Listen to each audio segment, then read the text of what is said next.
Muy buenos días para todos. Gusto saludarlos nuevamente. Bienvenidos a nuestra cuarta y última sesión de estas jornadas de capacitación dirigidas a autoridades y organismos de tránsito. De nuevo, los saludo. Yo soy Cristian Ramírez Cardona, ingeniero industrial de la Dirección de Promoción y Prevención de Tránsito y Transporte, y me acompañan como el grupo de panelistas la doctora Catherine Dimas Carreño y el doctor Cristian Camilo Rodríguez Camelo. Doctora Catherine Dimas, un saludo por favor al auditorio. Hola, buenos días a todos. Muchísimas gracias por acoger nuestra invitación hoy, especialmente hoy el último día, y queríamos agradecerles de forma especial a las personas que se conectaron en más de una oportunidad, porque sabemos que, bueno, implica un esfuerzo grande. Entonces, bueno, muy bienvenidos el día de hoy a esta capacitación. Gracias, doctora. Doctor Cristian Camilo. Hola, muy buenos días para todos. Gracias por asistir a la última jornada de este ciclo de capacitaciones. Espero que lo disfruten mucho, espero que sea muy beneficioso para todos y espero que logremos resolver muchas dudas. Bueno, perfecto. Entonces,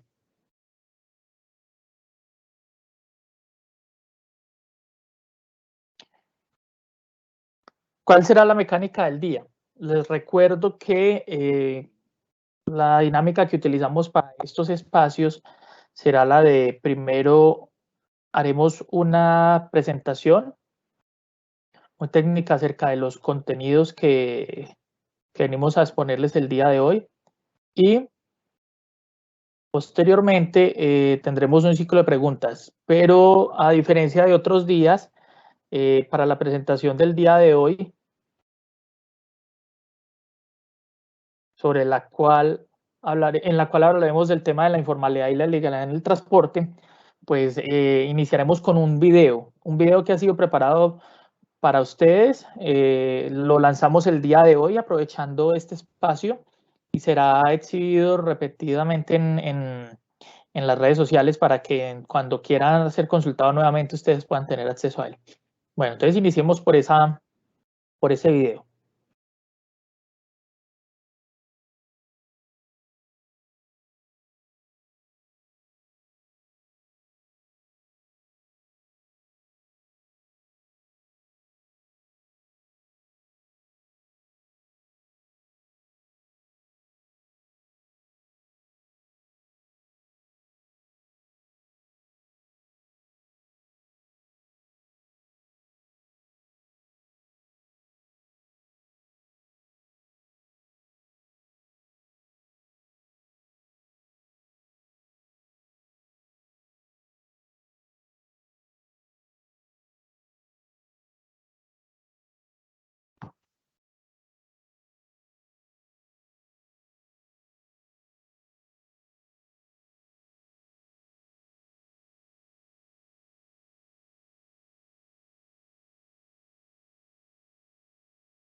Bueno, disculpen en un momento que me avisan por interno que no suena, pero entonces ya inmediatamente lo volvemos a reproducir como se debe.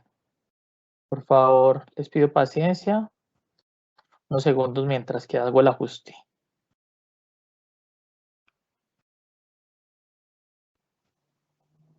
Bueno, ahora sí deben oírlo. La Superintendencia de Transporte busca promover la adecuada prestación del servicio público de transporte en condiciones de calidad, seguridad y oportunidad. Es por eso que hoy hablaremos de la obligación de elaborar y actualizar el Plan Estratégico de Vigilancia y Control del cumplimiento de las normas de transporte y tránsito.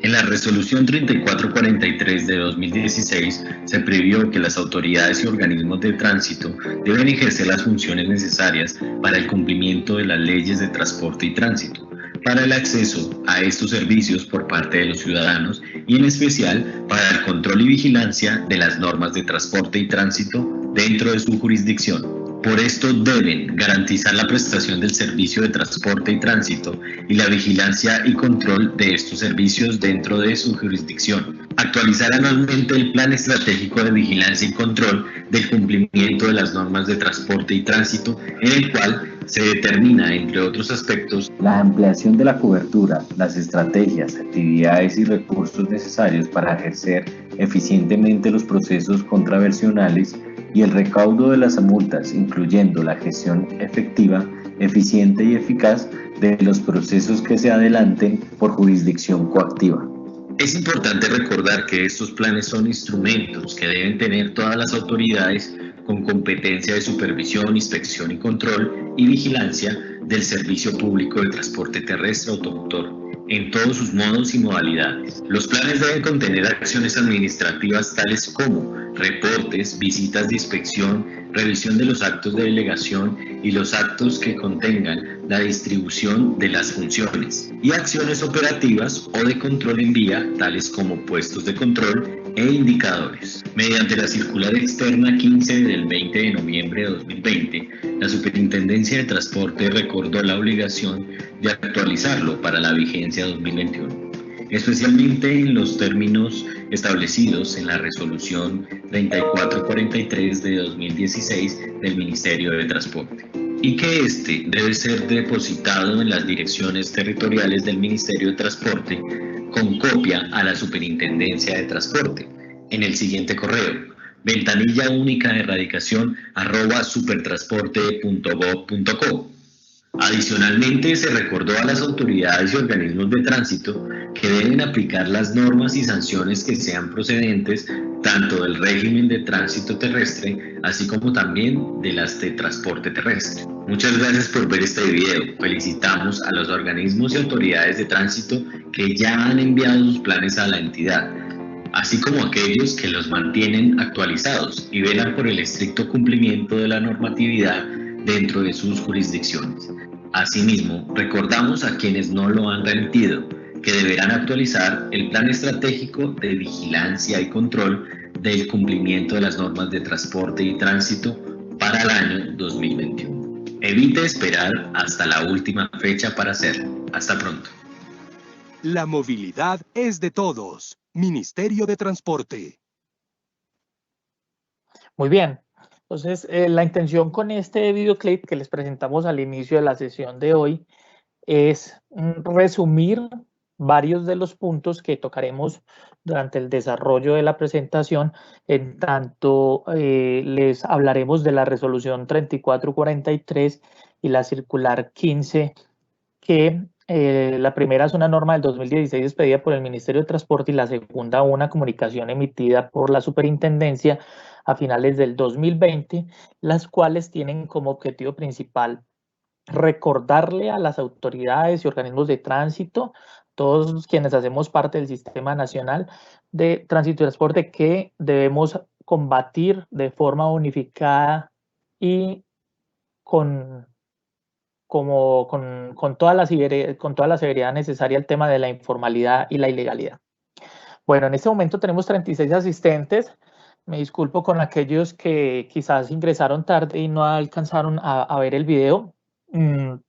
Quizás para no hacer tortuoso el asunto, finalizando la presentación, nuevamente lo pasemos, como para que ustedes, quienes no estaban al principio, lo puedan ver nuevamente.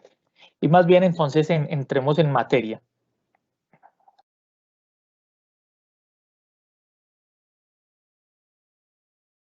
Entonces, ¿qué veremos durante la presentación de este cuarto día?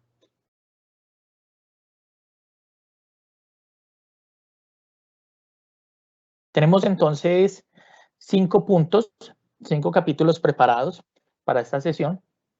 El primero es la resolución 3443 del 10 de agosto de 2016. Tenemos el tema del papel de los organismos de tránsito. Tenemos el tema del régimen de tránsito versus el de transporte, la decisión del Consejo de Estado 226 del 2020, y les mostraremos las publicaciones de la entidad que se han hecho en torno a esta temática particular, que es el tema de la informalidad y la ilegalidad en el transporte. Entonces, iniciaré, los acompañaré yo en la primera parte de la presentación. Después, de nuevo, nos acompañará la doctora Catherine Dimas, que nos va a explicar muy bien el segundo, tercero y cuarto punto.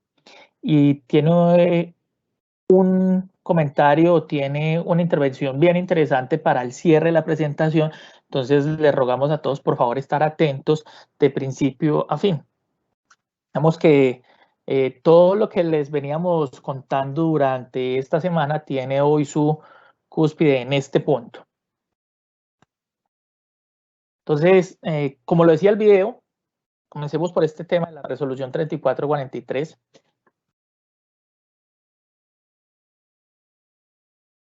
Y para ello, pues debo iniciar por decirles que si consideramos la naturaleza del servicio público como un elemento esencial que caracteriza las diferentes prestaciones o los diferentes modos de movilización de la gente en el país, entonces es lógico que el Ministerio de Transporte haya expedido una normatividad para recordarle a quienes vigilan esa actividad unos parámetros para garantizar el control del cumplimiento de las normas que controlan o rigen esa actividad como tal. Y eso hizo el Ministerio de Transporte a través de la resolución 3443.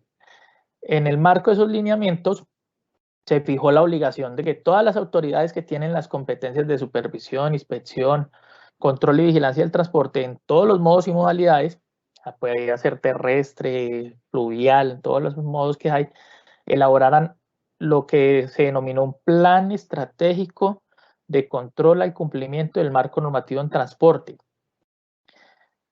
Y ese plan debe contener unas actividades o debe describir unas actividades. Entonces acá aprovecho y hago el recordatorio de que en sesiones pasadas alguien me preguntó cuál es la estructura, cuáles son los contenidos mínimos que debe tener ese plan.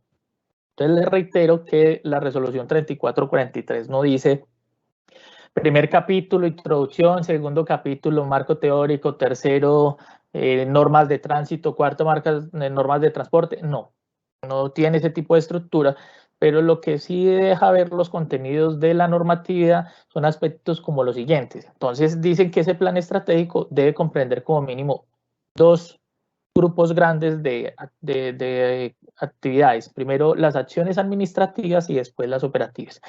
En las acciones administrativas tendríamos los reportes que se constituyen en soporte y la prueba indiciaria de un posible incumplimiento de la norma. Digamos que de ahí iniciamos, son como las pruebas. Básicamente estamos haciendo una alusión al tema de los UIT, los podríamos tener ahí. Igual los comparendos que ustedes celebren al interior de sus regiones para sus empresas. También tendríamos el tema de las visitas de inspección, en las que se verifica el cumplimiento de las obligaciones por parte de las empresas.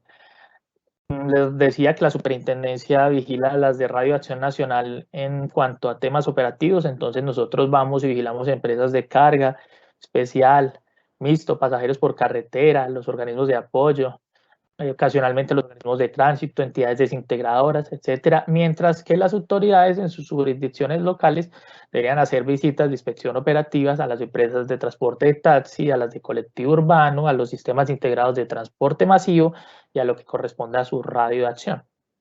Y en la tercera acción administrativa son la revisión de los actos de delegación o que contengan distribución de funciones al interior de las dependencias encargadas de los asuntos de tránsito y transporte, especialmente en las alcaldías municipales. Y decimos que especialmente en las alcaldías municipales porque a veces no se delega todo lo que debe al inspector de policía o a las agentes, o a veces se les colocan cosas que exceden a las funciones que son permitidas en la norma. Y se los decía la doctora Catherine también en una presentación pasada. Hay demasiada norma de eso y que data de mucho tiempo atrás, desde la ley 336 de 1996. Llevamos ya 15, llevamos ya 25 años con normas bueno, incluso hay otras que son mucho más antiguas, pero digamos que ese es un punto de quiebre, punto de inflexión a partir del cual tenemos una muy buena base jurisprudencial para poder tomar acciones. Entonces está eso por una parte. y el tema de las acciones operativas o de control en la vía, que comprenden los puestos de control, y obviamente entonces en el plan lo que se pide es que también se definan las periodicidades y los indicadores de gestión que se incorporen en la estrategia. Y para ello muy seguramente habrá también de describirse en ese plan cuáles son los puntos que se han descubierto, que son los focos o que son los lugares que se deben prestar especial atención dentro de las jurisdicciones para poder realizar esos operativos. Igual también debe plantearse para las particularidades de cada zona quiénes serán los actores que deberían confluir en esos operativos, porque no es lo mismo realizar un operativo en Cúcuta, en Ipiales, digamos, donde se necesita gente de inmigración para hacer el control de la gente que pasa a través de frontera ilegal, incluso venezolanos, haitianos, tantas personas que están en este momento tratando de hacer escala en nuestro país para poder llegar a otro destino o por lo menos huir de sus naciones. Entonces necesitaremos ese tipo de actores o incluso podríamos pensar otro tipo de estrategias donde digamos, no, bueno, dentro de nuestro grupo no hay un personal que tenga conocimientos fuertes en la parte técnica de los vehículos, y con eso me refiero como a las condiciones, parámetros de seguridad que están definidos en la norma técnica colombiana, por sus siglas NTC 5375, que es la misma con la que se hace la revisión tecnomecánica. Entonces dirán, no, pues vamos a buscar un CDA, incluso a veces hay CDAs que son parte pública. Por ejemplo, aquí en Colombia está el CDA, perdón, aquí en Manizales, donde yo estoy, está el CDA de Caldas, y a veces se llevan a esas personas que están entrenadas para la terminal y allá verifican visualmente vehículos y utilizan profundímetros y les dicen con pruebas en mano por qué tienen que cambiar una rueda y el vehículo no puede salir de la terminal. Bueno, cosas de ese tipo. ¿Por qué tienen que llevar el monitor de velocidad encendido? Porque es una falla que si lo llevan a la revisión tecnomecánica no le aprueban. Bueno, varias cosas que son muy importantes para ir creando conciencia y para que los pasajeros o los usuarios del servicio público se sientan tranquilos de que esas autoridades los están acompañando y asegurando un excelente servicio. Eso suena muy bonito, lo sé. Yo sé que las cosas, como se dice por acá en mi tierra, del dicho al hecho hay mucho trecho, y es complicado porque quizás no se tienen todos los insumos personal o también la colaboración de las empresas para ello, pero sí les rogamos que por favor sean muy activos con las actividades para que podamos llegar a una buena supervisión de todas las empresas.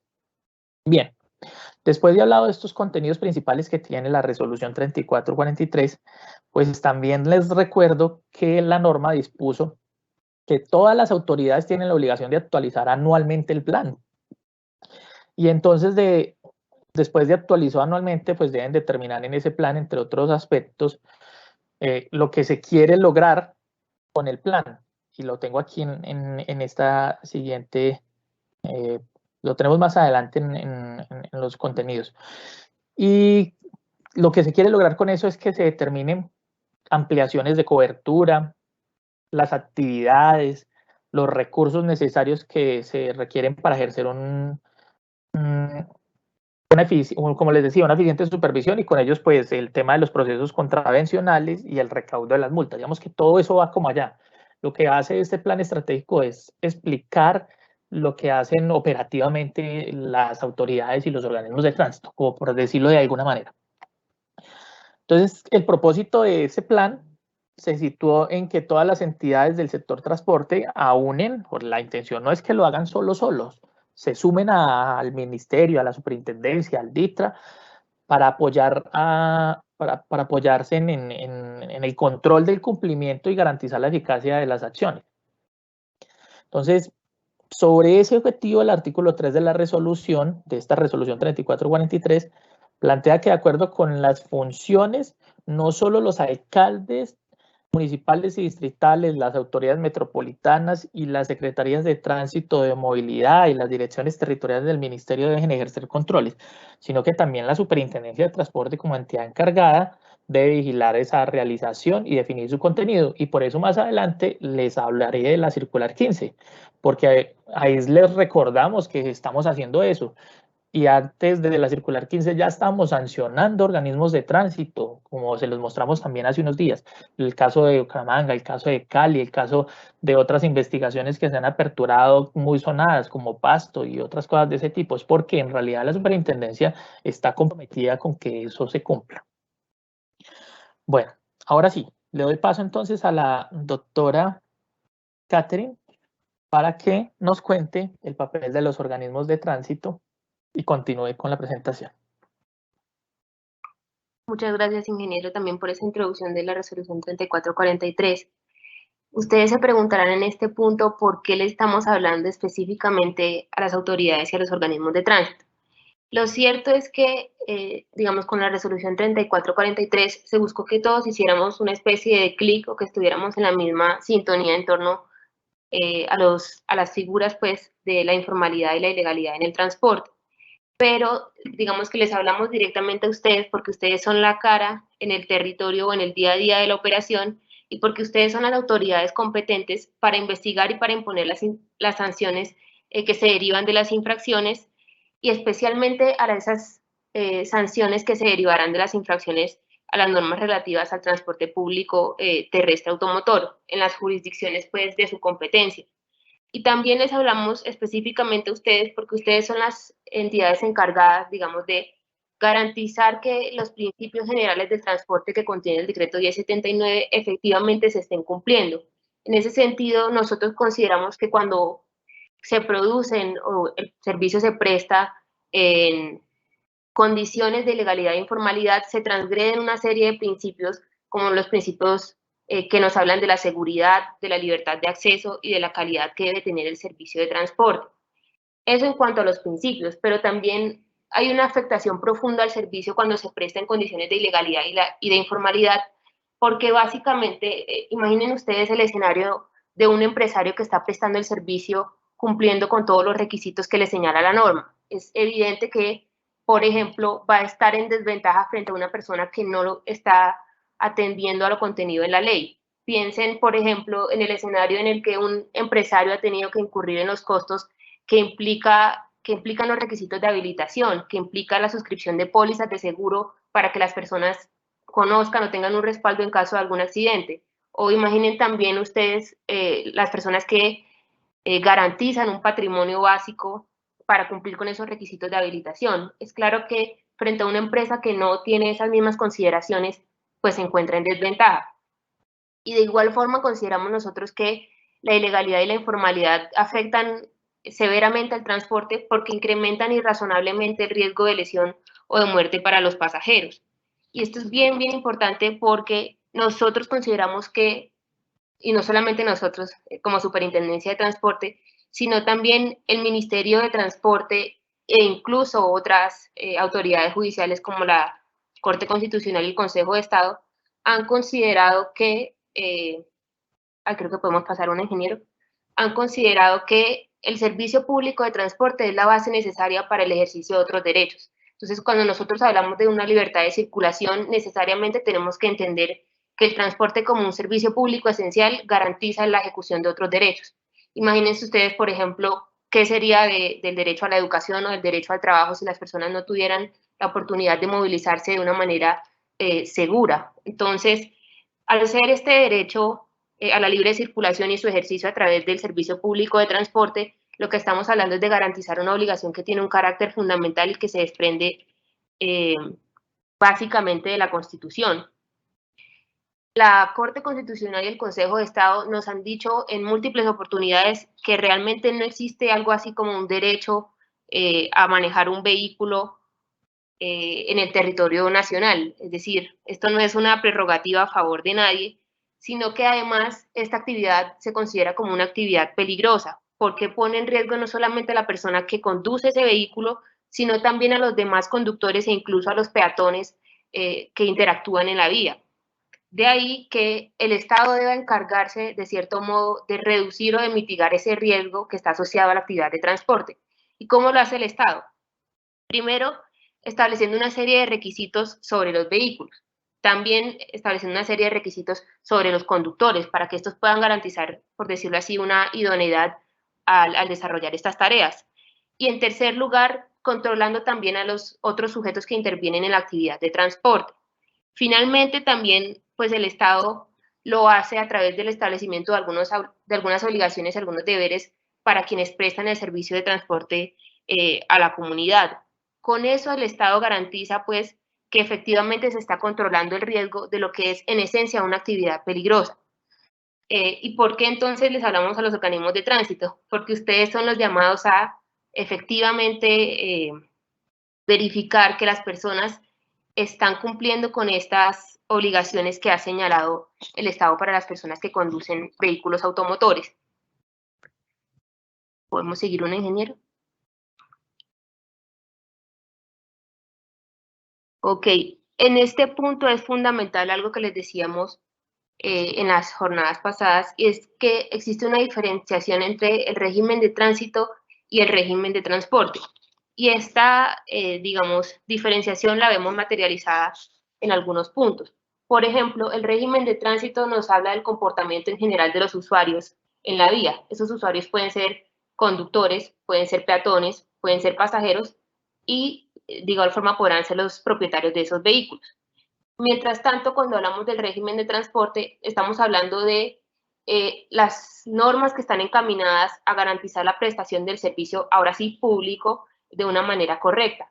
El régimen de tránsito uno podría decir que básicamente, o podría también englobar el régimen de transporte, porque en últimas las personas que están prestando el servicio público son usuarios de las vías también. Y otra diferenciación, pues, subrayable en ese tema es que el régimen de tránsito se encuentra contenido en la Ley 769, en la Ley 1383 y en la Resolución 3027, mientras que el régimen de transporte se encuentra contenido más que todo en la Ley 336 del 96 y en los decretos 170, 172 y el 3366 que ha sido homologado por el Consejo de Estado. Cuando hablamos de las diferencias entre estos dos regímenes, también necesariamente vamos a tener que hablar de cuáles son las diferencias en las infracciones que sanciona cada uno. Cuando uno habla del régimen de tránsito, básicamente tú vas a tener que entender que este protege 4 tipos de infracciones o las sanciona así para proteger algunos valores. Esas sanciones se van a referir, por ejemplo, a la idoneidad del conductor, al lugar por el cual se transita, a la idoneidad no ahora del conductor, sino del vehículo y al control al riesgo. Mientras que el régimen de transporte nos habla no de la protección o de aspectos como la idoneidad del vehículo, sino, por ejemplo, que las empresas que están prestando un servicio público cumplan con las condiciones exigidas respecto, por ejemplo, al tema de los conductores, a que estos se acojan a programas de medicina preventiva, a que estos se encuentren efectivamente contratados de acuerdo con las normas vigentes en materia laboral para eso, que efectivamente se esté cumpliendo con el pago de parafiscales, el pago de, por ejemplo, la seguridad social. Nos va a hablar también el régimen de transporte de infracciones que se van a derivar de no cumplir con las condiciones necesarias para prestar el servicio público de acuerdo con las normas contenidas en el decreto 1079. Y finalmente, una diferenciación entre el régimen de tránsito y el régimen de transporte tiene que ver con lo que les decía. El régimen de tránsito le aplica a todos los usuarios en la vía y esto puede incluir a los conductores de vehículos que presten no solo el servicio particular, sino también a los conductores de vehículos que presten el servicio público, básicamente englobando de cierto modo un poco los aspectos del régimen de transporte. Mientras que este régimen, el de transporte, le va a aplicar a los sujetos que realizan operaciones de transporte público. Y esto es un poco diferente a una interpretación que teníamos en épocas pasadas de que solamente le aplicaba a las empresas que estaban habilitadas, porque esto último no nos lo dice la ley, y vamos a ahondar en esto en otra diapositiva. ¿Podemos pasar un ingeniero? Gracias. Ahora, es entendible pues que existan algunas dudas sobre cómo es posible conocer cuándo efectivamente se está prestando un servicio que puede considerarse público, pero también digamos que el ministerio ha tratado de aclarar estas dudas a través del establecimiento de 4 criterios. Y esos 4 criterios nos dicen entonces si se puede considerar público o si necesariamente vamos a tener que estar hablando de un servicio que se está prestando en una órbita privada. El primero de esos criterios es el ofrecimiento del servicio. El servicio público por su naturaleza se ofrece a un público que es indeterminado, y con ese servicio público se busca satisfacer también las necesidades de una comunidad indeterminada. Mientras tanto, cuando usted habla de un servicio de transporte privado, tiene que entender que se lo está prestando a un entorno que es exclusivamente de su órbita. Entonces, por ejemplo, cuando usted se compromete a llevar a alguno de sus familiares al aeropuerto porque tiene un viaje, estamos hablando de un servicio de transporte privado que usted está realizando para satisfacer el interés o la necesidad de una persona propia de su núcleo familiar. De igual forma, cuando hablamos de transporte privado, pues se dice que estamos satisfaciendo entonces una necesidad que es o propia o privada de un entorno muy reducido. Y los últimos dos criterios nos hablan, y creo que pues esto podría ser lo más definitivo, de cuando existe un contrato y cuando existe una contraprestación económica. Cuando existe un contrato y efectivamente se celebra, tenemos que estar hablando de una operación de transporte público. El transporte privado generalmente no incluye o no incorpora la celebración de un contrato. Y en el tema de la contraprestación, necesariamente vamos a tener que estar hablando de una operación de transporte público. En el transporte privado no es usual que exista una remuneración. Esto no quiere decir que, por ejemplo, en este ejemplo que les ponía de presente, en el que uno conduce a una persona al aeropuerto, puede existir eventualmente una contraprestación en especie o una contraprestación económica, pero eso no se traduce en que esa sea una operación de transporte público. Esa obligación puede derivarse, por ejemplo, de un sentimiento moral que tenga la persona y que quiera efectivamente reconocerle, pero no estaríamos hablando de una operación de transporte público. Esto es importante porque las personas que realizan operaciones de transporte público con o sin la habilitación pueden ser sujetos de sanciones bajo este régimen. No hay ninguna disposición normativa que nos diga que el régimen de transporte público, le aplica solamente a las empresas habilitadas. De hecho, cuando se evidencia que una persona está prestando el servicio público sin el cumplimiento de los requisitos como la habilitación, ya entra con una sanción, es decir, ya podría acreditarse que está cometiendo una infracción. Y eso ha sido lo que nos ha recordado el Tribunal Administrativo de Cundinamarca en sentencia del 12 de febrero. Pasemos una, ingeniero, porfa. Entonces, sí, esta es de la que les hablaba.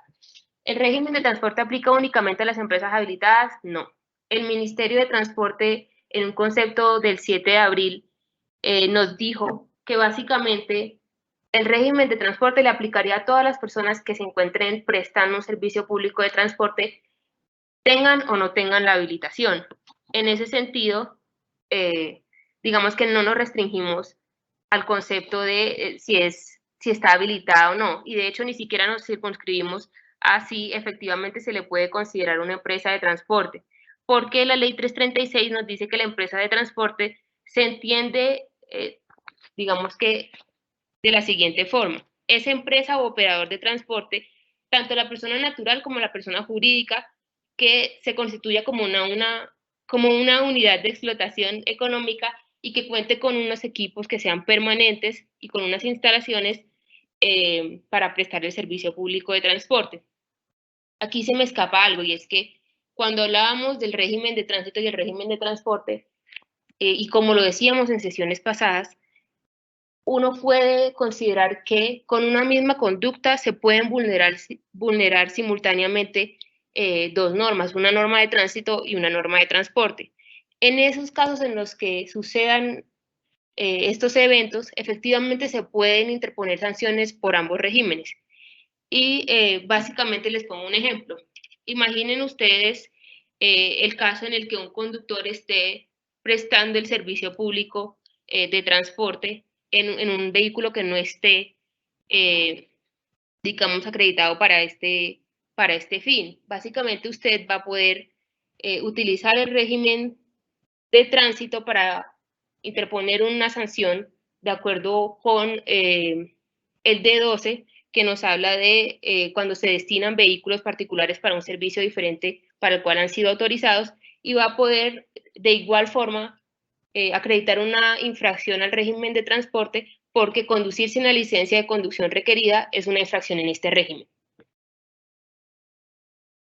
Creo que podemos ya seguir, ingeniero. Vale, y aquí hay un punto muy importante que nos ha señalado el Consejo de Estado. En recientes decisiones de el Tribunal Administrativo de Cundinamarca y ahora con esta última del Consejo de Estado, la Superintendencia ha recibido un espaldarazo grandísimo a una tesis que venía manejándose desde hace un tiempo, y es la tesis de que no solamente se puede sancionar a las empresas que están habilitadas, es decir, el universo del transporte de la actividad incorpora a muchas personas que intervienen en la cadena logística, y esas personas también pueden influir en que el servicio se preste de manera adecuada o de manera inadecuada. Y en este caso en particular, lo que la Superintendencia de Transportes se encontraba debatiendo con la Superintendencia de Sociedades era quién tenía que ejercer la supervisión sobre la sociedad Liber Colombia antes Uber. En este caso se presentó un conflicto de competencia negativo, que es básicamente cuando dos entidades consideran que no les corresponde a ellas realizar la supervisión.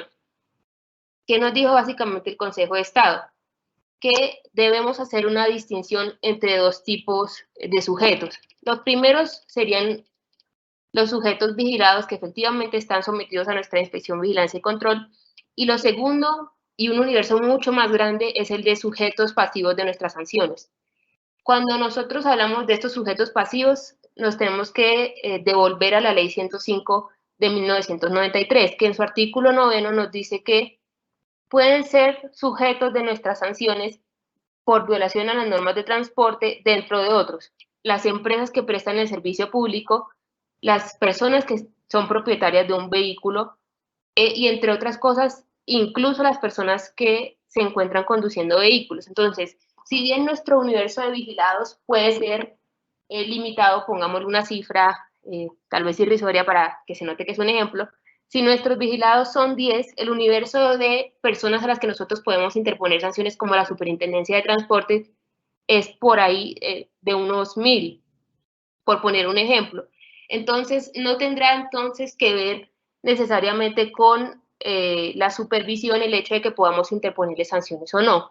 En el caso puntual de Liber Colombia SAS, antes Uber, el Consejo de Estado le dio la razón a la Superintendencia de Transporte y le ordenó a la Superintendencia de Sociedades que se entendiera como la entidad que le realizaba la supervisión a la empresa, porque, entre otras cosas, la empresa o la sociedad Liber no contaba con una habilitación requerida por la ley, ni siquiera la había solicitado.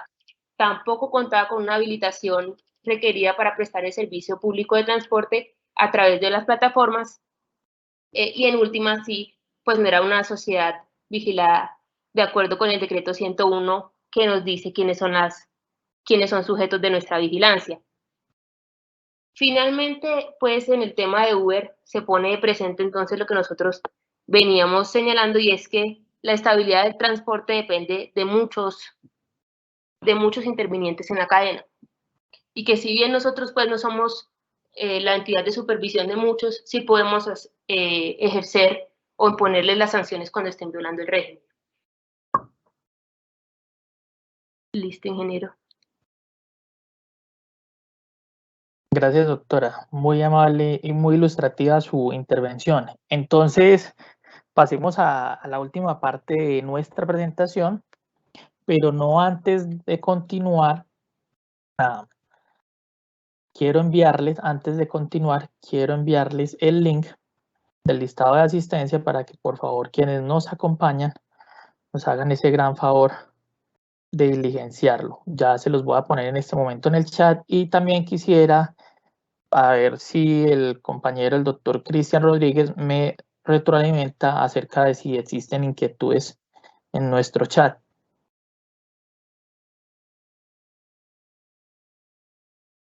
Hola, Cristian. Sí, señor. Tenemos, bueno, de momento solo han dejado una inquietud, pero entonces si quieren ir dejando inquietudes, bien puedan comenzar a escribirlas, por favor. Entonces te voy a decir la primera si quieres ya, o esperamos un momentico si escriben más. Pues atendamos esta de una vez porque de pronto es de la sección que acaba de explicar la doctora Catherine. Perfecto. Entonces mira, Para elaborar una orden de comparendo por D12 a un conductor de un vehículo particular, ¿es necesario que se logren probar todos los elementos o criterios constitutivos del transporte público? Doctora Catherine, ¿me ayudas? Sí, señor. No, yo diría que no. Debe comprobarse para que se interponga efectivamente el D12 que se estaba destinando el vehículo a un servicio para el cual no estaba habilitado. Entonces, creo que si bien no todos los elementos, como por ejemplo serían si se cumple con los requisitos de habilitación para prestar el servicio, sí los más básicos que permitan concluir que efectivamente el vehículo no estaba destinado para el fin para el que se está utilizando. Y más si es de un vehículo particular, ¿no, doctora? Porque uno de entrada sabe que las empresas de transporte público todas son placa blanca. Si vemos un vehículo placa amarilla particular haciendo lo que no se debe, pues ya tenemos un elemento de juicio inicial con peso. Sí, correcto. Listo, perfecto. Entonces vamos a publicar esta y vamos a continuar inmediatamente entonces con la temática. Entonces en este quinto punto sobre las publicaciones de la entidad, tenemos de nuevo, retomamos el tema de la resolución 3443, pero a través de la circular 15. Entonces, importantísimo, cuando hablamos de las acciones que había adelantado la superintendencia, que se los decíamos en la segunda sesión, el día miércoles, les contábamos que se había hecho un requerimiento masivo a todas las alcaldías para que nos enviaran los planes en febrero, marzo del 2020, perdón, inicio de año, y que posteriormente se hizo esta circular 15. ¿Por qué pasó eso? Porque primero se sacó desde la Dirección de Promoción y Prevención de Tránsito y Transporte Terrestre y después se llevó a que la sacaran a título completo de la superintendencia, como para que cobrara todo el rigor y tuviera todo el peso necesario. En ambos casos se pidió la misma información. Entonces, ¿qué es lo que se busca en realidad? ¿Qué es lo que nos interesa? ¿Por qué es tan importante para nosotros ese plan estratégico? Y les traímos esta diapositiva y les dejamos 3 tips o 3 claves de ese requerimiento. El primero es porque las autoridades tenemos la obligación de controlar el cumplimiento de las leyes de tránsito y transporte en la jurisdicción. Eso ha sido muy transparente para nosotros. El segundo es porque le permite tanto a la superintendencia como a la ciudadanía ver cómo cada autoridad va a combatir el transporte ilegal en su jurisdicción, cómo va a hacer cumplir las normas en sus jurisdicciones, a través de operativos, a través de campañas, a través de, bueno, diferentes mecanismos. Y también es porque le da a las personas infractoras la alerta de que se les pueden aplicar sanciones de la ley de tránsito y del régimen de transporte terrestre que pueden llegar hasta 700 salarios mínimos mensuales legales vigentes. Igual también a las empresas, ¿no? Porque una cosa es ilegalidad, la otra cosa es informalidad.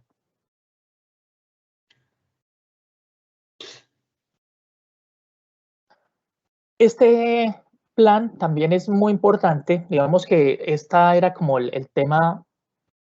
Los anteriores puntos eran muy relacionados con la facultad o el rol del supervisor y estas son como con la aplicabilidad en el campo del plan, porque también se utiliza para satisfacer unas necesidades de movilidad de la gente, del común, de la sociedad, cumpliendo unos principios de servicio de transporte que ya sabemos que son accesibilidad, oportunidad, seguridad, están ahí siempre inmersos.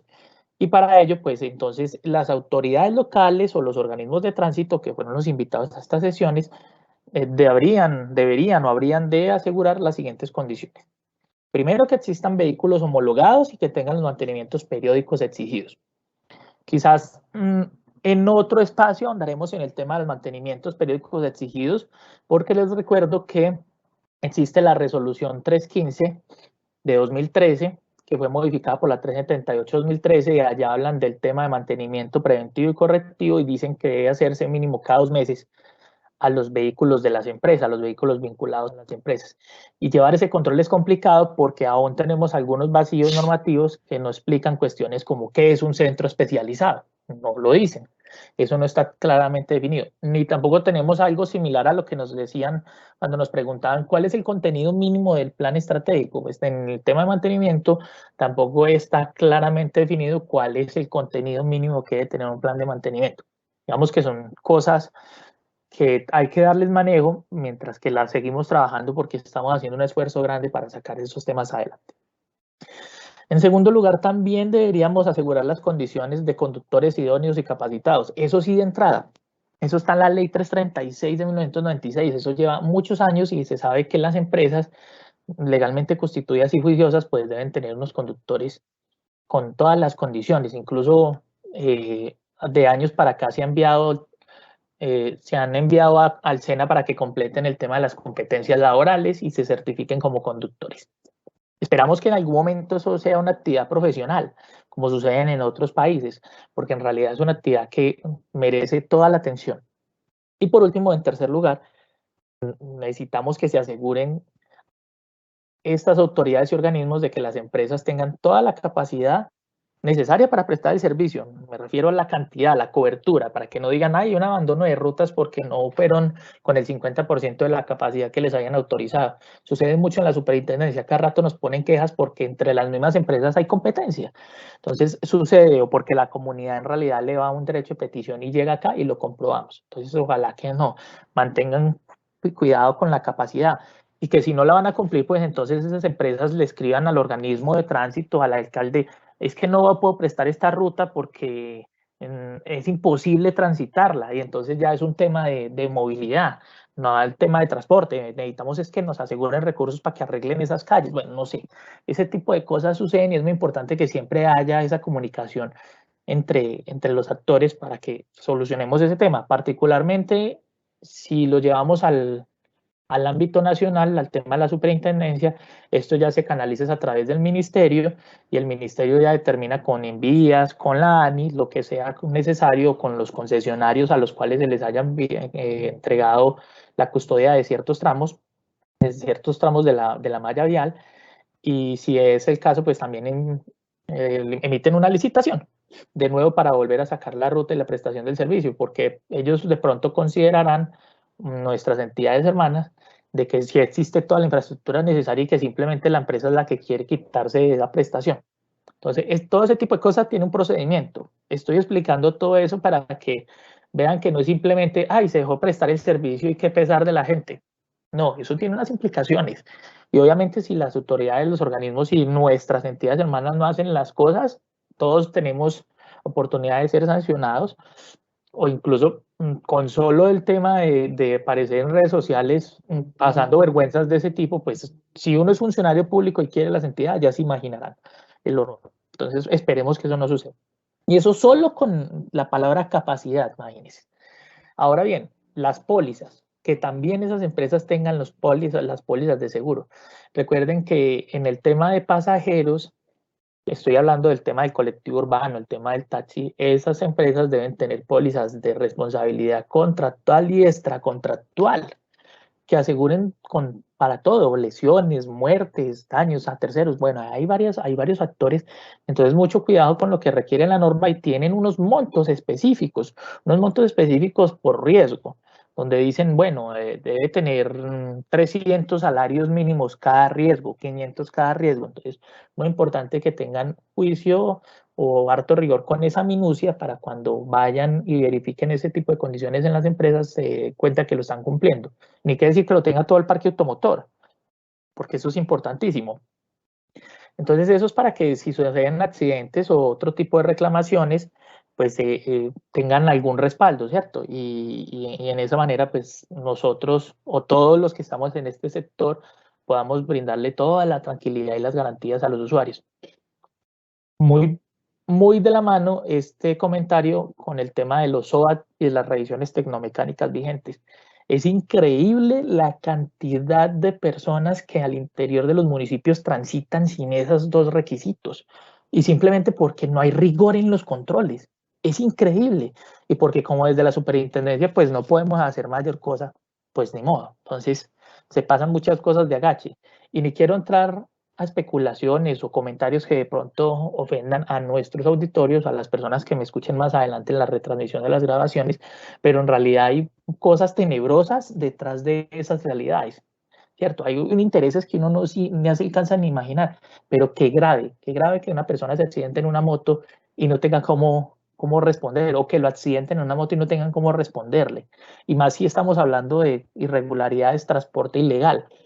Una cosa es que te descubran en el vehículo haciendo un servicio no autorizado, pero que además también te impongan sanción por no llevar los documentos en orden, y qué riesgo el que estaba corriendo ese pasajero en ese vehículo, o ese usuario en ese vehículo, esa persona en ese vehículo, porque no lo podemos llamar ni pasajero ni usuario. Entonces, es descarado ya llegar a tal punto. Entonces, mucho cuidado, por favor. Hacemos ese llamado de atención siempre, acudiendo pues a su buen juicio. Y en esa línea es que hubo un comunicado de prensa. Imagínense, o sea, eso es reciente, les estoy contando que esto estaba de moda. A mitad de año comenzamos a darle durísimo a eso, pero ya llevamos, desde que llegó las nuevas directivas de la superintendencia a mediados del 2018, se comenzó a trabajar mucho en este tema. En el 2019 se dio otros pincelazos, otros elementos, pero en el 2020 y el 21 ha sido fuertísimo, ha sido uno de los compromisos principales, y esta es una de las evidencias, que fue un comunicado enviado por el doctor Camilo Pavón, nuestro superintendente, a 18 ciudades capitales y 13 municipios, diciéndoles, recordándoles nuevamente lo que ya estaba en la 3443, lo que les había enviado la circular 15, pero esto fue algo como puntualmente, decirle, señor Pepito Pérez, recuerde que tiene que investigar y sancionar a quienes realicen operaciones de transporte público de manera ilegal. Allá les recordó todos los elementos y les envió a estas ciudades porque son donde se concentra mayor cantidad de población. Digamos que me dirán, no, es que no son donde hay más ilegalidad. Esto es algo que en este momento no es fácil de medir, a menos de que nos vayamos como a la Federación de Municipios y miremos cuáles son esas ciudades, esos lugares donde hay más de 12. Podría ser un tipo de indicador, pero eso no significa que así sea. O donde hay más informalidad, digamos que no hay un indicador de esa manera. Entonces lo que se hace es extrapolar y pensar que donde hay más gente pueden haber más riesgos de infracciones, y por eso se les habló a estos 31. Lo que no quiere decir que no sea extensivo a los demás. En el resto de más de 1000 municipios que tenemos en el país y a las 32 gobernaciones, esto los incluye.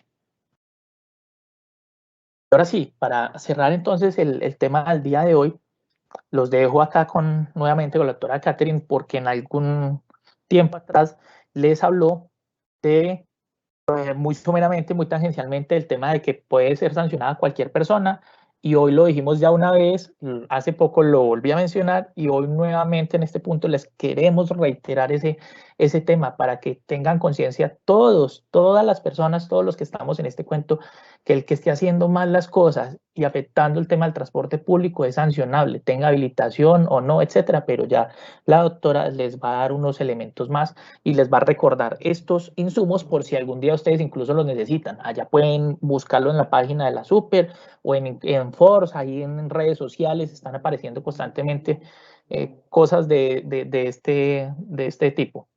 Doctora, la dejo entonces con el auditorio. Muchas gracias, ingeniero.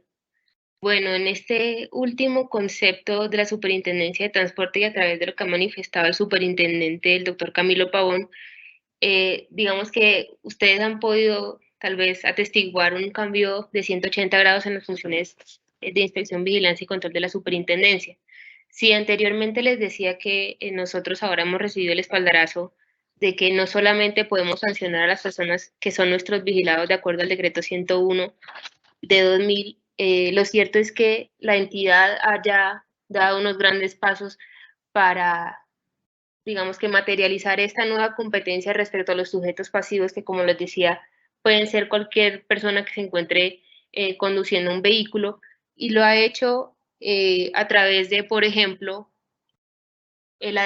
digamos, la apertura de investigaciones en el sector transporte a personas que, por ejemplo, son generadores de carga y que no tendrían específicamente tal vez una prestación directa en el servicio, pero que de todas formas se ven muy involucradas en efectivamente cómo se presta ese servicio. Esto no es un cambio menor. El superintendente de transporte ha sido muy enfático en señalarnos que en gobiernos anteriores nosotros nos habíamos enfocado mucho en investigar a las empresas de transporte terrestre y en ejercer sobre ellas una vigilancia un poco fuerte, es decir, bueno, no fuerte tal vez, sino muy ajustada a la ley, y que con base en esa vigilancia que nosotros les estábamos haciendo, por ejemplo, a través de los UITs, nosotros a lo largo de ese tiempo histórico recibimos unos 800.000 informes únicos de infracción al transporte, y esos UITs generaron unas investigaciones y unas sanciones respectivas contra las empresas, pero faltaba la otra cara de la moneda, que eran las personas que no se encontraban habilitadas, y en ese sentido la superintendencia ya ha impuesto unas sanciones importantes respecto, por ejemplo, a las compañías de seguros, a los industriales, a los comerciantes y a usuarios algunos del servicio que incorporamos en este nuevo rol de supervisión. Y eso nos lleva a tener un protagonismo como superintendencia un poco renovado, porque ya no estamos evaluando solamente una parte de la cadena, sino efectivamente toda la cadena para que toda se sujete a la norma. Y en el marco de esas investigaciones administrativas que ha abierto la Superintendencia de Transporte, ya hemos impuesto unas sanciones fuertes. Por ejemplo, se le han abierto y se le han interpuesto unas sanciones particularmente conocidas a 4 generadores de carga, y en esas oportunidades las sanciones han superado los 550 millones de pesos, y pueden ustedes consultarlas a través de la página web de la Superintendencia en algunas resoluciones como la 7259 o la 7367, que nos llevan también a reflexionar cuál es el rol de las otras personas que intervienen en el transporte, cuál es el rol de los industriales y los comerciantes, y cómo debe ser el cumplimiento de las obligaciones que efectivamente pues ellos tienen en esta satisfacción del servicio público esencial de transportes. Y esas obligaciones sobre las cuales nosotros tenemos ahora la oportunidad de pronunciarnos se refieren, entre otras cosas, al cargue y al descargue de la mercancía. Se refieren también a adecuar la cadena logística para la ubicación de los vehículos en los lugares de destino o en los lugares de origen. También se refiere a la obligación pues, de reportar la información necesaria en el RNDC, y se refiere también, digamos que a una serie de obligaciones que en conjunto podría tener toda la cadena logística de transportes. El propósito, como les digo, no es, o este cambio no es poco, porque incluye entonces a un nuevo universo de personas a través de las cuales vamos a poder garantizar una mejor prestación del servicio. Y con esto entonces queremos cerrar esta jornada de capacitación, invitándolos también a que confíen en la Superintendencia de Transporte, porque nosotros estamos haciendo un esfuerzo correlativo también para incluir a esta cantidad de gente que antes no teníamos en nuestra perspectiva o en nuestro horizonte de supervisión, y que en este momento podemos ahora entrar a vigilar de forma o con respaldo de la norma. Entonces, también la invitación sería a que no circunscribamos el ejercicio del transporte a las empresas habilitadas, sino también a todas las personas que intervienen en la cadena. Creo que eso sería todo. Muchísimas gracias. Perfecto, doctora. Qué buena explicación. Entonces, creo que a veces las cosas se vuelven muy aburridoras cuando se las repiten tanto, pero sí nos preocupa, incluso por eso creamos todos estos espacios, porque tenemos a muchas autoridades de tránsito, organismos de tránsito, directores de oficinas, de direcciones, de secretarías, como los llamen, porque todos tienen diferentes nombres o les dan diferentes connotaciones, diciendo que la superintendencia no sirve. Y en realidad no es que sirva, es que ronda demasiado desconocimiento entre los actores.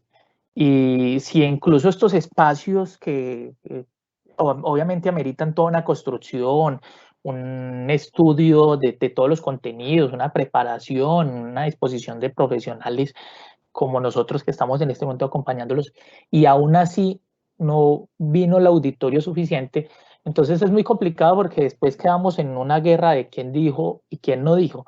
Después entra uno en el va y venga de que ustedes de pronto de su lado siguen diciendo eso, o las otras personas, no, perdón utilizar el término ustedes, es una falacia de generalización, decir que las autoridades y organismos denigran de la superintendencia, y nosotros diciendo, pero si les damos las herramientas y los mecanismos y nunca vienen.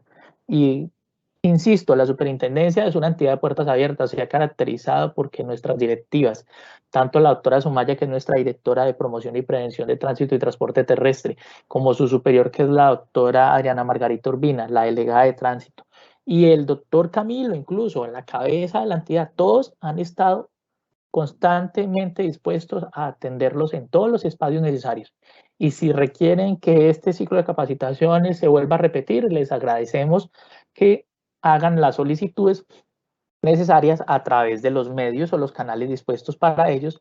Y este es el momento para recordarles que las comunicaciones dirigidas a la superintendencia se deben hacer a llegar, ya sea al domicilio físico que tenemos en cerca al Dorado en Bogotá, o debe hacerse a través del correo electrónico ventanilla única de erradicación @supertransporte.gov.co. Bien, con eso claro, entonces vamos a mirar las preguntas que tenemos en el chat, mi compañero, el doctor Cristian Rodríguez, pero antes de eso quiero de nuevo copiarles nuevamente el link del listado de asistencia para que por favor me ayuden a diligenciarlo. Tengo tan solo 36 asistentes y tengo 21 personas en la lista o en el Excel donde estoy llevando el control. Entonces, por favor, ayúdenme con eso. Y también voy a aprovechar de una vez para solicitarles otro favor. Como esta es la última sesión y necesitamos evaluar el ciclo de las capacitaciones, tan pronto terminemos de responder las preguntas o incluso mientras que las estamos contestando, ya les voy a poner otro link para que nos ayuden a diligenciar una encuesta de la percepción de cómo fue el evento. Espero que les haya agradado, sinceramente ha sido un esfuerzo tremendo porque es mucha información, mucho contenido, mucha cosa que estudiar, analizar y ver cómo está funcionando y tratando de entender obviamente que las entes territoriales también tienen sus limitaciones, ¿no? O sea, no tampoco podemos tapar el sol con un dedo, imaginarnos las complicaciones que hay. Y creo que incluso en el chat ya hay algunas de esas cuestiones que vamos a ver. Entonces, mi doctor Cristian Rodríguez, yo ya colgué el link de la asistencia, por favor reitero que la diligencien y en un momento pongo el de la encuesta. Por favor, entonces, mientras tanto, miremos las preguntas del auditorio. Voy a aprovechar y voy a poner pues la cámara como para que no se sientan que no han estado acompañados porque la mayor parte de todas estas sesiones ha sido con audio.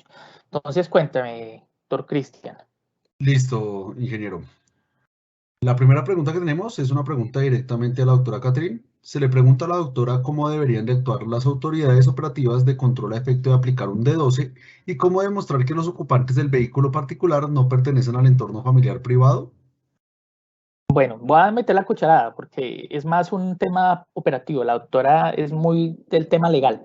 Digamos que esto se lo puedo yo ayudar a dilucidar porque dentro de los operativos que han hecho los regionales con los cuales yo tengo cierto contacto me han contado experiencias, porque en realidad cuando comenzamos a hacer el tema de los operativos de legalidad, pues entonces esta fue una pregunta de inicio. Eso fue de entrada que salieron con esta inquietud. Y nos comentaban el cuerpo policial de otras áreas, de otros lugares de Colombia, que lo que hacen es una especie como de bajan al conductor y le preguntan, ¿usted dónde vive? ¿Usted cómo se llama? ¿Usted dónde trabaja? Y después bajan al pasajero y lo hacen en un lugar aparte, sin que se haya encontrado pues de nuevo con el conductor, porque de pronto lo alerta y le hacen las mismas preguntas. Digamos que a través de ese ejercicio se dan cuenta si lo conoce. Y si no lo conoce, entonces eso los lleva a concluir que muy seguramente fue un servicio ilegal. Igual pues se pondrá la orden de comparendo y ese conductor más adelante, si no es el caso, pues tendrá que demostrarlo. Pero si no, pues ahí digamos que de entrada ustedes ya tienen elementos de juicio como para poder aseverar, por lo menos, para poder mirar una presunción de la motivación del D12.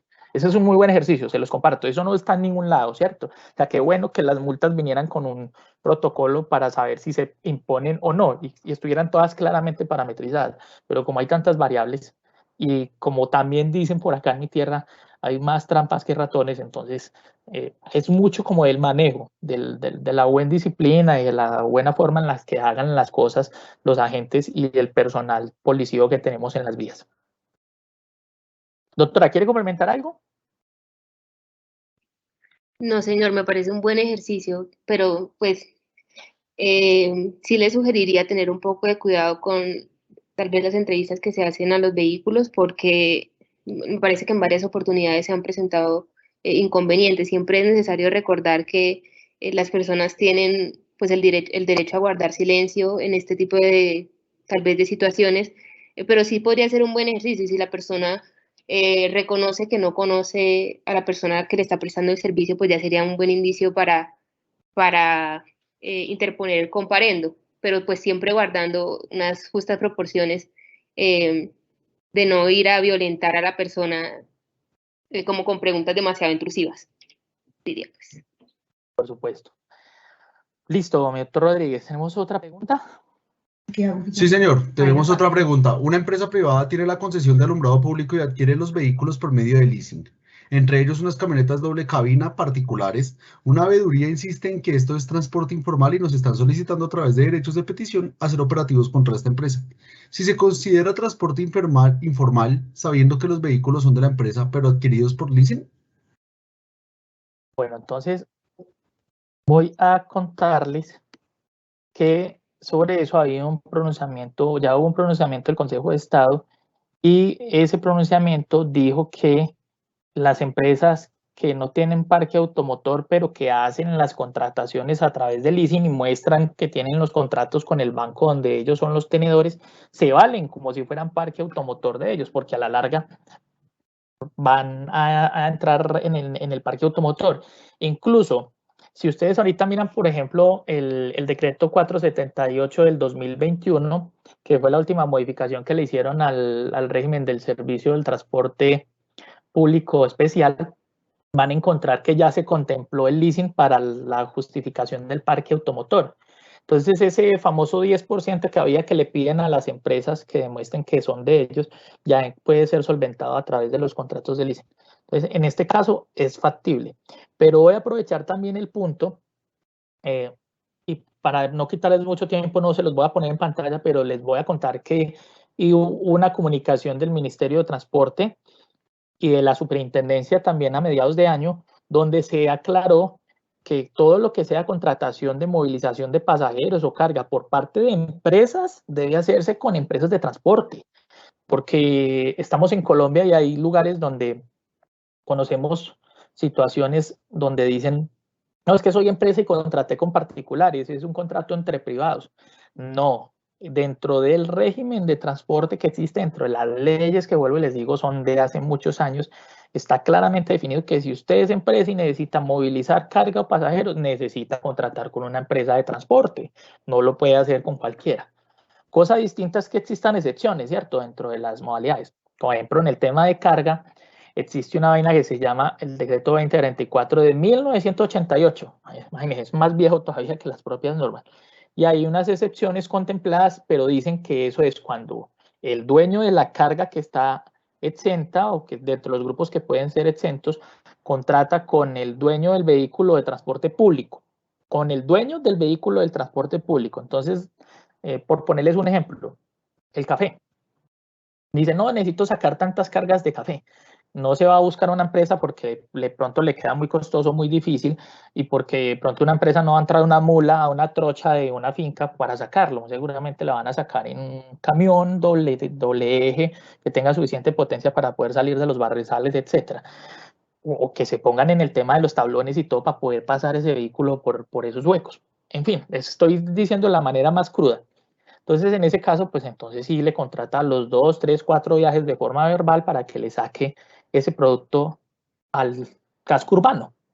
Tenemos una dificultad con ese decreto porque no dice cuántos viajes, cuánto es el peso, no dice, no da las condiciones específicas, solamente nos dice que es entre ese generador de ese producto que puede ser exento y el propietario del vehículo, entre esos dos es que se puede realizar esa contratación. Igual pasa, por ejemplo, con el ganado. El ganado es un buen ejemplo de eso.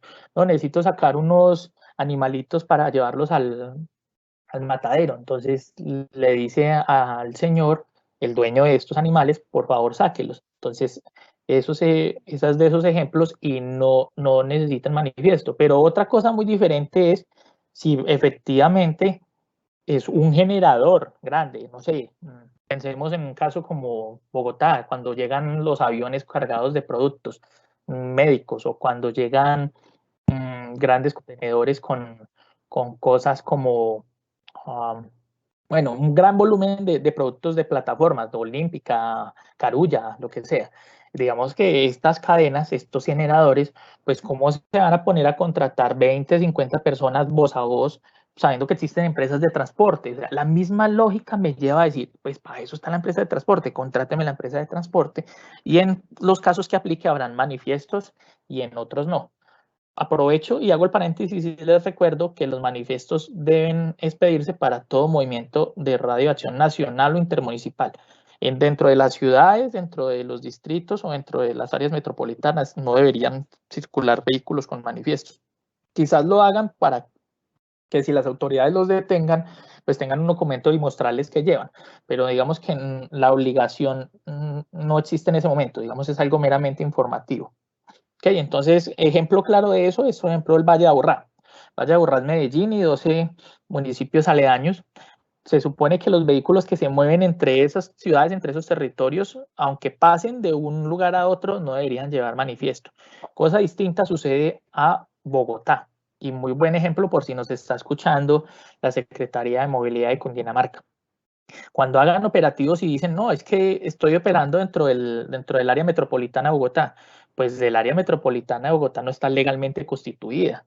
Es simplemente una forma práctica de asumirlo. En ningún momento las poblaciones cercanas han cedido su autonomía financiera a las decisiones de un ente territorial denominado área metropolitana de Cundinamarca o de Bogotá, algo así, o de la Sabana, como de pronto le quieran colocar algún tipo de denominación.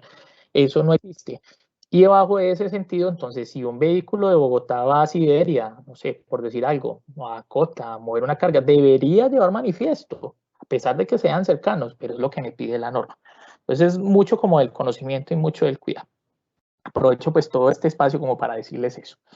Listo, doctor Rodríguez, ¿qué más tenemos? Sí, Cris, mira, tenemos otra pregunta. ¿Cuál es la diferencia de transporte informal y transporte ilegal? Muy bien, una pregunta muy de universidad, de test del colegio. Entonces, ¿cuál es la gran diferencia? Pues ilegal es cuando no tenemos empresas habilitadas para la prestación del servicio, cuando no tenemos una autorización del ministerio para que se haga, eso es abiertamente ilegal. E informal es cuando aún estando habilitados no cumplimos con todo el lleno de los requisitos. Un servicio de pasajeros que está haciendo una ruta no autorizada y no sacó el conduce, o un vehículo especial que está prestando el servicio y no lleva el FUEG, o el FUEG no obedece a la actividad que está prestando, o la empresa de transporte de carga que les cuento está movilizándose sin el manifiesto. Y ustedes pues ya pueden aterrizar lo mismo a las exigencias que tengan en los servicios de taxi individual y colectivo y el masivo. Son similares las situaciones, pero básicamente son esas las diferencias. Ilegal es habilitado, perdón, es no habilitado que me está prestando un servicio de transporte, e informal es habilitado que no me lo está prestando con todas las condiciones.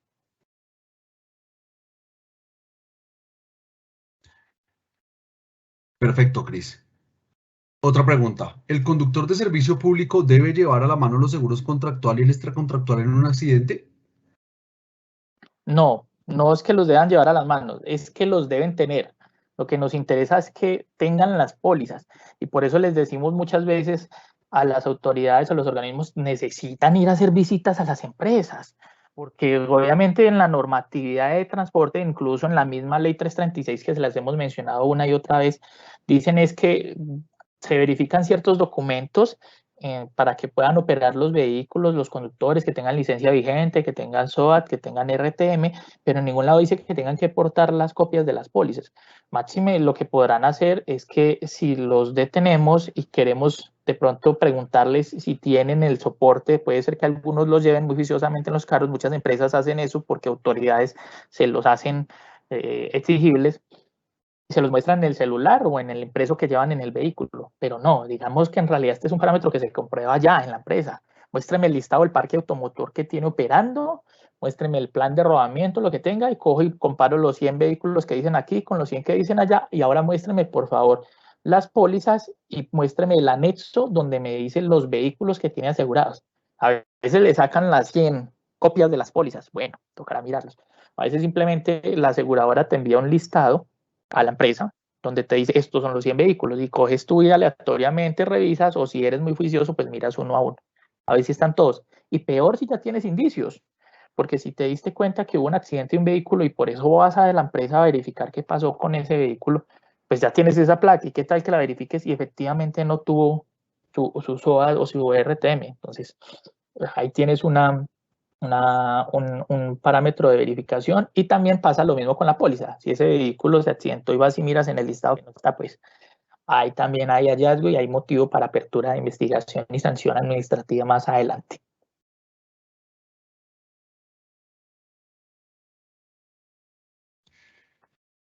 Muy bien, Cris. Pues déjame la siguiente pregunta. Un conductor de servicio particular lleva a unos compañeros a la oficina y el agente los detiene. ¿Cómo podríamos saber si está haciendo servicio público? Ahí de nuevo viene lo que les decía la doctora Dimas ahorita, cuando estaba hablando del tema de, hay personas que por sus conexiones, pues sí hacen las cosas. Incluso, por ejemplo, en Bogotá, dicen mucho compartan el vehículo, ¿no? Para evitar el tema de pico y placa y el tema ambiental. Es una cosa que también sucede en Medellín, en Cali, Valledupar, en los cascos urbanos grandes. Son campañas muy comunes. Entonces, aquí es donde entra la malicia de la persona que está realizando el procedimiento y la cantidad de preguntas o cosas que sí puede hacer para verificar si en realidad existe algún tipo de familiaridad o de conexión entre esas personas. Si puede comprobar que definitivamente vienen de la misma empresa y son compañeros de trabajo, pues no habría nada, ¿no? Una cosa muy cotidiana. Estamos hablando de que lo esté haciendo pues en su vehículo, el dueño del vehículo particular, ¿cierto? Muy distintos donde de pronto paremos un vehículo de servicio especial y le pidamos el FUEC y diga que está haciendo el servicio para la empresa Super de alimentos. Y cuando le preguntamos al personal, ustedes de dónde vienen, y nos digan, no, vamos de Acerías Pacífico, no, pues entonces él fue el que está mal y no está soportado la actividad que está prestando, y ahí hay una informalidad en el transporte y habrá mérito a una sanción. Por ponerles un ejemplo, ¿no? De algunas cosas que uno puede encontrarse en el campo.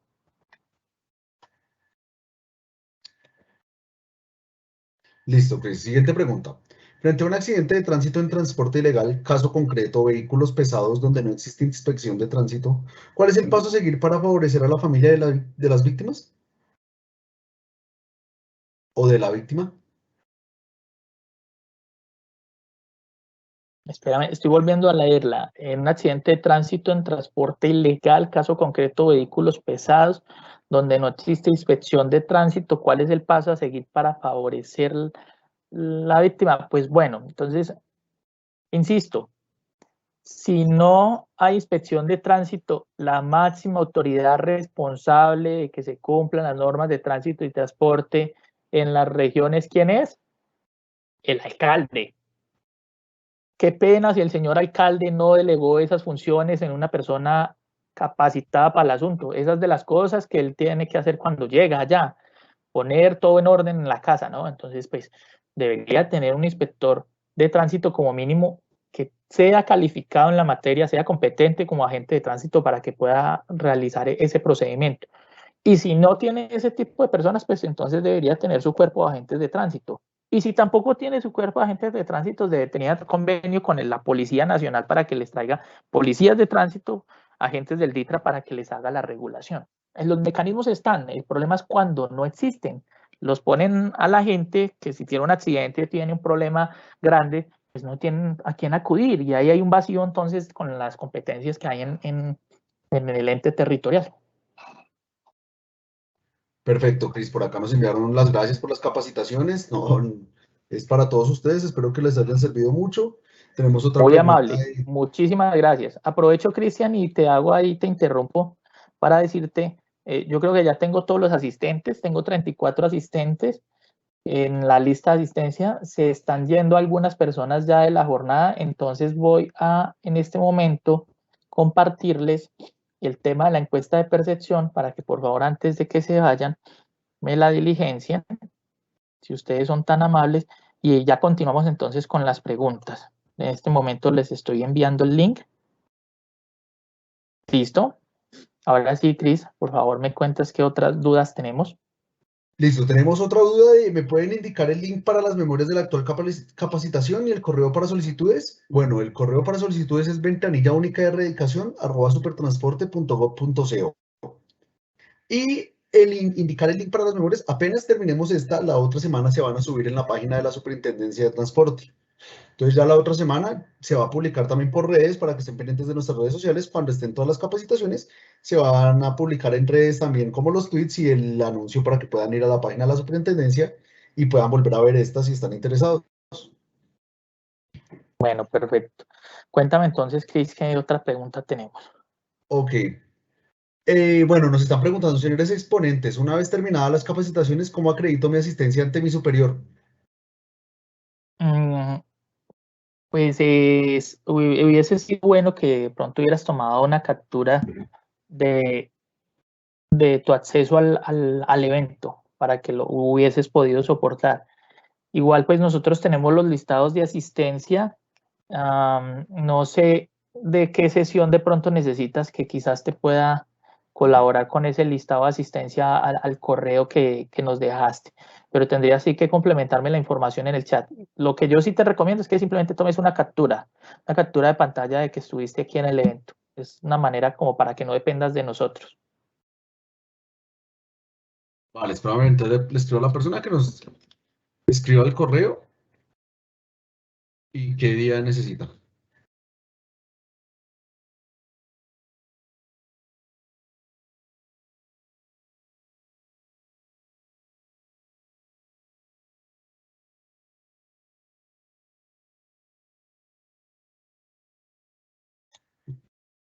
Perfecto. Siguiente Igual pregunta. por los temas de protección de datos, no se las voy a enviar todas. O sea, el día que me pida, y si me dice que todos los días estuvo, pues comprobamos que esté ahí, sí se las remitimos. De resto Sí, no señor, más. claramente. Perfecto. ¿Cómo se podría erradicar los motorizados que prestan servicio público a la comunidad, ya que a veces la comunidad los respalda este servicio? Bueno, nos estás haciendo una pregunta muy coyuntural, muy difícil nosotros de contestarla, porque yo solamente te puedo decir desde la norma.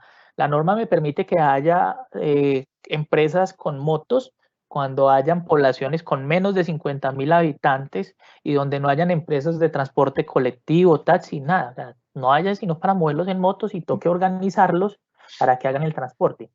Entonces, tampoco es que aún teniendo esas condiciones, los dejen circular así como así, ¿no? O sea, debe hacerse una cooperativa o algo para que ellos se formalicen, porque se los he contado en otros espacios, la intención es que todo esté adherido a algún tipo de regulación, y en este caso sería pues a esas excepciones en el transporte. Si no es posible y la población tiene más de 50.000 habitantes y efectivamente tiene empresas de transporte, pues ahí está la respuesta a la consulta. No debería haber mototaxismo. Es algo que se ha creado culturalmente y es un mal proceder, una mala actuación. ¿Cómo se regula? A punta de operativos, a punta de multas, a punta de inmovilizaciones. Que va a haber mucha inconformidad. Sí, pero vuelvo y les digo, hay lugares donde son muy permisivos y no quiero de nuevo hacer señalamientos, pero donde hay unas muy malas prácticas de quienes deberían estar apretando a esa gente y los dejan circular por otros intereses y por otras situaciones. Y eso es algo que se ha dicho mucho, ¿cierto? O sea, simplemente estoy haciendo el comentario de forma abierta, pero no se lo sostengo a nadie. Solo se lo digo porque es bien sabido, pero no se lo puedo decir porque obviamente estoy hablando en este momento a título de la superintendencia y tendría que tener pruebas para comenzar a decirle quién fue. No puedo hacer en ese momento. Solamente le estoy contando de que por favor, otra vez ese llamado de atención, ayúdenos a que esas situaciones irregulares no se den. Eso es de cada lugar, de cada alcaldía, de cada organismo de tránsito. Hágale en control a esas cosas que no deben presentarse.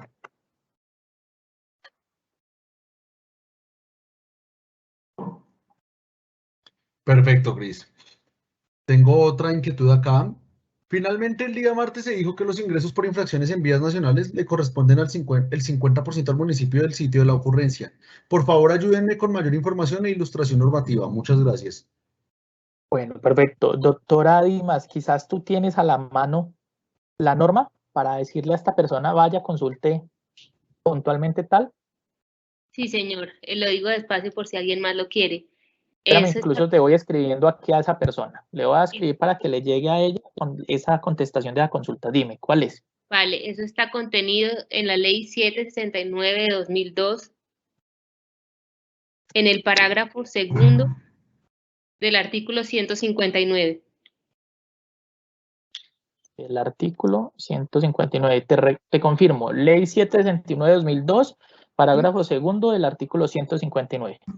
Sí, señor. En el artículo 160 nos habla del destino de las multas y en el 159 nos dice cómo pueden repartirse las multas cuando se interponen en las vías del territorio nacional.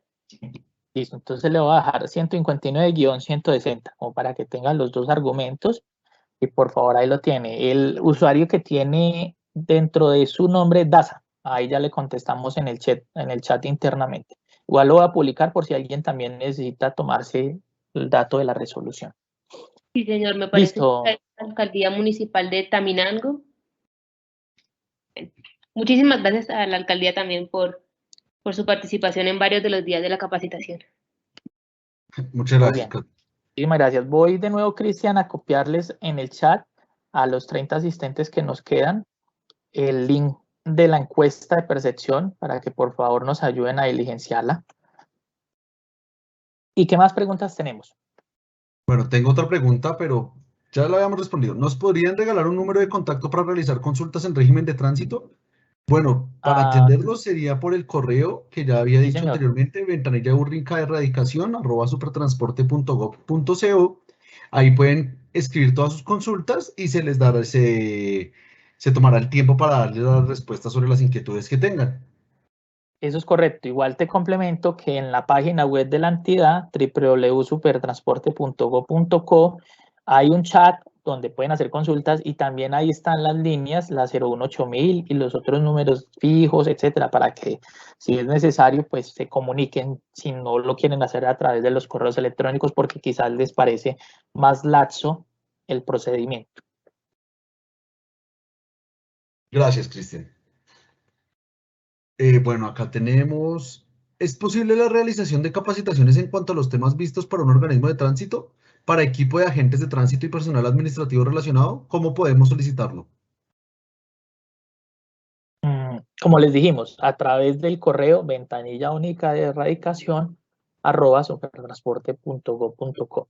Igual, pues viendo este comentario, nosotros le transmitiremos a nuestras directivas que ya ha habido un interés acerca de que estas capacitaciones se repliquen y obviamente las podemos hacer a círculos específicos. Si ustedes tienen un grupo de agentes o algo y quieren que las cosas de pronto se enfoquen en ciertos puntos de las temáticas, entonces les agradecemos que cuando hagan esa solicitud sean específicos, pero también sean conscientes de lo que podemos decirles, porque nosotros no somos entes capacitadores de agentes de tránsito. Si quieren que hablemos de cosas muy puntuales como de las codificaciones, de las normas y vainas de ese tipo, pues los vamos a remitir a las normas que las tienen, ¿cierto? Pero si quieren algo así como lo que hicimos en estos espacios, como de contextos y de competencias y de esos niveles, con todo gusto, bienvenidos sean sus solicitudes a través del correo que les mencioné.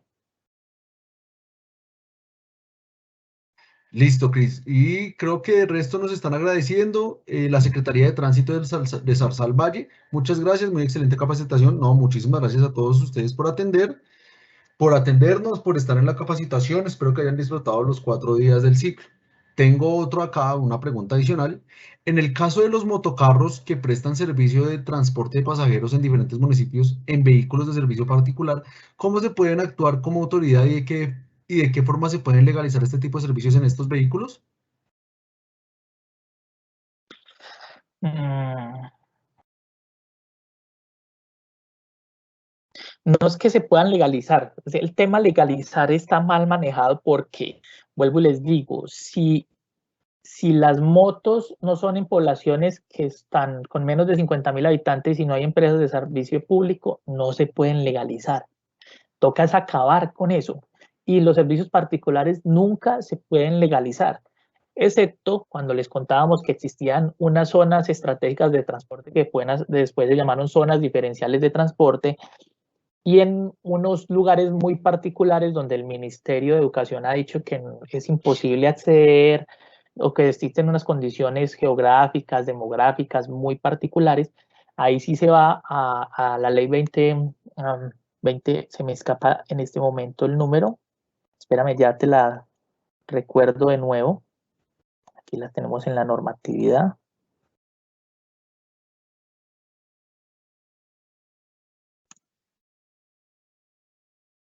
En minutos ya te recuerdo el tema de la ley que se me escapa en este preciso momento, pero ya abrimos aquí en la presentación pasada y te doy el número exacto de esa ley, que es la que me dice que puedo prestar servicio escolar con particulares cuando existen esas condiciones.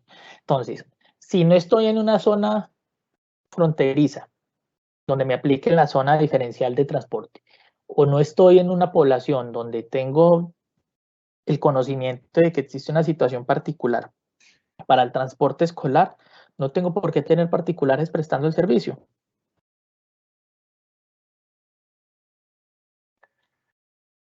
Bueno, perfecto, ya abrí la exposición y es la ley 2033 del 2020, que no se me olvide. Entonces, estas personas que me están preguntando deben analizar la siguiente normatividad. Decreto 746 del 2020, que es para las zonas diferenciales, y la ley 2033 del 2020. Si los vehículos que están deteniendo, verificando, no corresponden a estas excepciones, son sancionables. Listo, Cris. Listo, Cris. Gracias a ustedes, Secretaría de Movilidad de Mosquera, Cundinamarca, por haber asistido a las capacitaciones. Muchas gracias por todos los agradecimientos que nos han enviado, valga la redundancia. Creo que acá hay otra pregunta. Aquí tenemos un saludo desde el Consejo Superior del Transporte. Igualmente, muchas gracias por su asistencia. Un saludo. Un gran saludo para el Consejo Superior del Transporte. No, creo que preguntas no. Inspección Municipal y Rurales, también muchas gracias a ustedes por asistir.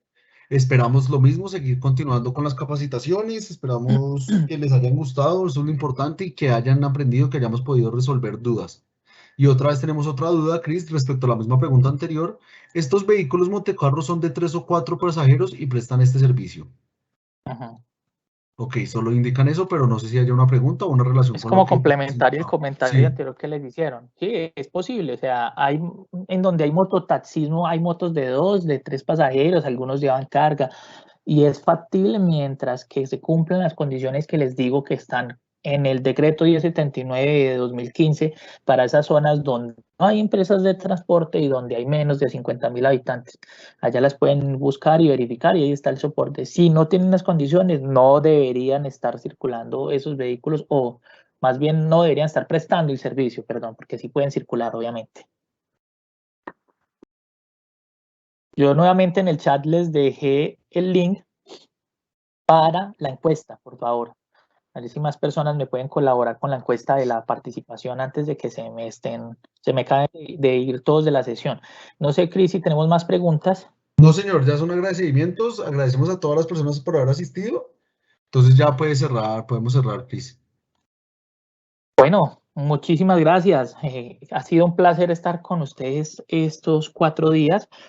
Esperamos que quizás este espacio deba ser realizado nuevamente. Estos espacios los tengamos que celebrar nuevamente porque sinceramente hubo una poca acogida dentro del auditorio y pues no queremos los comentarios que les decía yo hace un rato de parte de las autoridades o los organismos hacia la superintendencia, porque somos una entidad de puerta abierta, somos para ustedes, aquí estamos para ustedes. No siendo más, yo me despido de ustedes, un placer. Les recuerdo, Cristian Ramírez Cardona, de la Dirección de Promoción y Prevención. Saludo de nuestra jefe, la doctora Somaya, su superior, la doctora Adriana Margarita Urbina, y de nuestro doctor superintendente, el doctor Camilo Pavón. Doctora Catherine, ¿algo que decirle a nuestro auditorio antes de irnos? No, ingeniero, muchísimas gracias a todos por asistir. Creo que también hablo en nombre de Cristian Rodríguez, que nos acompañó en la moderación, y usted, que les agradecemos porque sabemos que destinar 2 horas diarias para, digamos, capacitarse es complejo, y también pues les agradecemos por la participación activa, porque una cosa es preparar las capacitaciones y el contenido, y otra cosa es encontrarnos de frente pues con sus preguntas que surgen realmente el día a día de la operación, y eso para nosotros ha sido un poco contrastar el conocimiento que construimos aquí con lo que efectivamente ustedes están haciendo en los territorios, y créannos que no nos hemos tomado estas preguntas a la ligera, hemos tratado de interpretarlo, los conceptos a la luz de lo que ustedes están preguntando, y de cuando tenemos interrogantes respecto a esos conceptos, buscar la manera de satisfacer sus interrogantes. Entonces, muchísimas gracias por participar. Muchas gracias, doctora. Doctor Rodríguez, ¿algo que agregar? Agradecer a todos por haber participado en las capacitaciones. Esperamos que las próximas que hagamos pues tengan más, si ustedes conocen más gente, puedan invitar a más personas. Yo sé que a muchas personas dentro de un organismo, de una autoridad de tránsito, le va a servir, pueden entrar varias personas, no le vemos problema a esto. Lo importante es que podamos resolver dudas, lo que dijo la doctora Catherine, lo que dijo el ingeniero Cristian. Si podemos resolver las dudas en el momento, si no, vean, intentamos darnos un tiempo para poderlas resolver, porque el objetivo es que todos aprendamos y que ustedes puedan salir con una mejor idea de las tareas que deben cumplir. Y pues el objetivo es ese, o sea, más que nos vean como una entidad de sanciones y de una vigilancia fuerte, es una entidad que los pueda capacitar y que les pueda ayudar a cumplir los objetivos, que es mejorar el servicio del transporte en Colombia. Perfecto, muchas gracias, doctores. Qué gusto haber compartido con ustedes panel. Y no siendo otro el motivo, pues les deseo el mejor resto de día posible y hasta una nueva oportunidad.